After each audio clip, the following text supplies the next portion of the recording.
खबर उत्तर प्रदेश ललितपुर से बिना आमद कराए सीधे पुलिस लाइन से दो पुलिसकर्मी और एक अन्य को गिरफ्तार कर ले जा रहे दिल्ली पुलिस और दिल्ली जिले की पुलिस आमने सामने आ गई और इनमें जमकर वाद विवाद हुआ। एसओजी में कार्यरत एक सिपाही सचिन कुमार व एक अन्य पुलिसकर्मी समेत एक अन्य को गिरफ्तार कर सदर कोतवाली लेकर पहुंची दिल्ली पुलिस की जनपद पुलिस और एसओजी के विरोध का सामना करना पड़ा और गिरफ्तार करने की प्रक्रिया में अपनाए गए तरीकों पर सवाल उठाते हुए जनपद पुलिस ने दिल्ली पुलिस को एक कोतवाली में बैठा लिया गया। बिना उच्च अधिकारियों की अनुमति या सूचना दिए बिना पुलिस लाइन में प्राइवेट वाहन और बिना वर्दी के असलाहों के साथ जाकर अभियुक्तों तथा पुलिस कर्मियों को पकड़कर गाड़ी में डालना मान नियमों की अनदेखी करने के आरोपी से घिरी दिल्ली पुलिस की पकड़ ढीली होती गई। फिर दोनों पक्षों के बीच दिन भर चली वार्ता के उपरांत आखिर में दिल्ली पुलिस को खाली हाथ लौटना पड़ा और पूरे मामले जांच के लिए पुलिस अधीक्षक मोहम्मद मुश्ताक ने सदर सीओ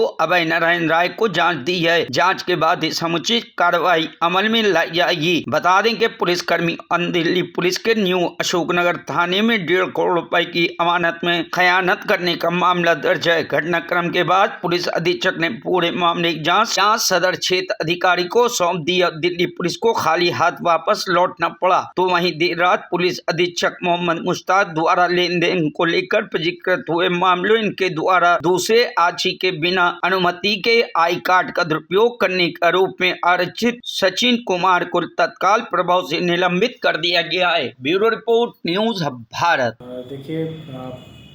प्रथम दृष्टया जो सूचना प्राप्त हुई एक 112 के कॉलर के द्वारा सूचना दी गई, जिसमें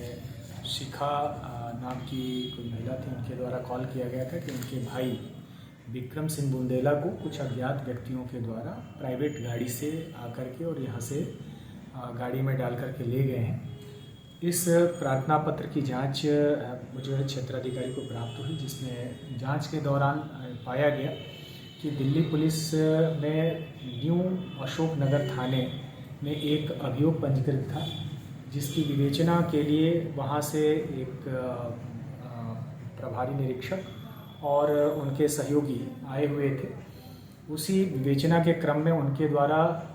कुछ लोगों पर जो आरोप लगे थे उनको लेकर के आया गया, लेकिन जो नियम का पालन करना चाहिए कि सबसे पहले आकर के और उनको स्थानीय पुलिस को उसकी इत्तला देनी चाहिए थी, सूचना देनी चाहिए थी, वो पहले उन लोगों के द्वारा ये पहल नहीं की गई। दूसरा कि उनके द्वारा किसी को यदि गिरफ्तार किया जाता है तो माननीय सर्वोच्च न्यायालय के डीके वसुवाद में ये प्रावधान है कि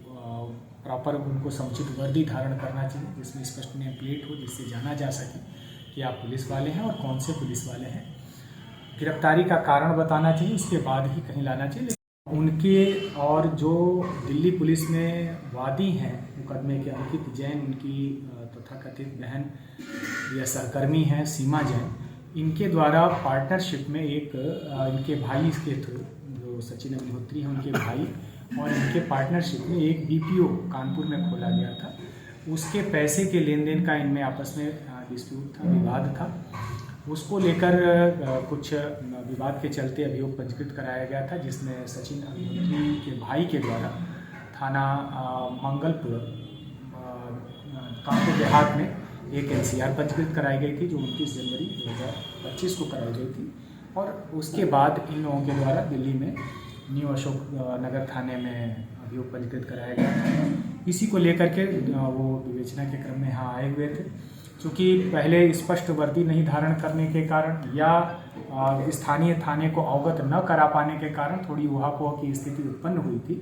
जिसमें जांच के क्रम में ये पाया गया। और उसके क्रम में मैं जांच आख्या जो संबंधित उनके वरिष्ठ अधिकारी हैं दिल्ली पुलिस के जरिए उचित माध्यम उनको भी मैं प्रेषित करूंगा, जिससे कि इन लोगों को नियमानुसार कार्य करने के लिए हिदायत मिल सके या आवश्यक उनके विरुद्ध जो विभागीय कार्यवाही है वो अमल में लाई जा सके। बस क्या सर, इन लोगों के ऊपर कोई मामला पंजीकृत किया गया पुलिस के ऊपर, दिल्ली पुलिस के ऊपर, या जो पकड़े गए थे उनको उनके साथ भेजा गया? नहीं, उनका चूँकि जो प्रकरण था वो 7 वर्ष से कम के अपराध का मामला था, जो माननीय सर्वोच्च न्यायालय के दिशा निर्देश के अनुपालन के क्रम में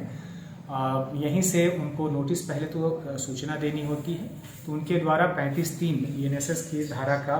नोटिस दिया गया और उसमें बताया गया कि आप अपना अभिकथन अंकित कराने के लिए उनके संबंधित थाने में अभिकथन अंकित करा दें। और दूसरी तरफ इनके जांच के क्रम में ये पाया गया कि इन लोगों के द्वारा अपहरण की नीयत से इन आरोपियों को नहीं अपना उठाया गया था, बल्कि विवेचना के क्रम में उठाया गया था। उनकी जो विधियां थी वो जरूर गलत थी, जिसके संबंध में जांच आख्या उनके वरिष्ठ अधिकारियों तक जरूर प्रेषित की जाएगी।